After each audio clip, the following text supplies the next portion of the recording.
ውድ ምእመናን የዛሬ ኹጥባ ርዕሳችን አላህ ቁርአን ላይ በተለያየ አንቀጽ አደራ ባለን ጉዳይ ላይ ይሆናል። ይሄ ቁልፍ ነገር ምድር ላይ ስኬታማ ሰዎች ካያችሁ ይሄን መስመር ተሻግረው ታልፈዋል። በዚህ መስመር ላይ ስኬታማ ነበሩ። የሰው ልጅ በህይወቱ ሁለት ድካሞች ይገጥሙታል። የመጀመሪያው ድካም የልጅነት ድካም፣ ነፍስ ማቅበት የሰው ድጋፍ የሚፈልግበት።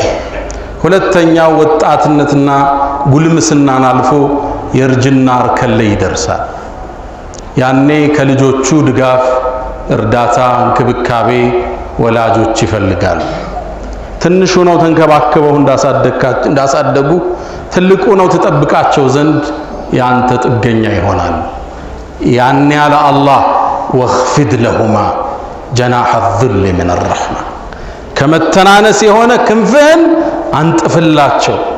ወኩል ብለህ በል ረቢ ጌታ ይርሐምሁማ እዘንላቸው ለወላጆቼ ከማ ረበያኒ ሰገይራ ልጅ ያለው ተንከባክበው እንዳሳደጉ ይበል ይላል አላህ። ወላጅን መንከባከብ የወላጅ ሐቅ በእስልምና ትልቅ ቦታ ተሰጥቶታል። አላህ በቁርአን በተለያየ አንቀጾች ወሲያ ሰጥቷል። የሰው ልጆች አደራ ብለነዋል።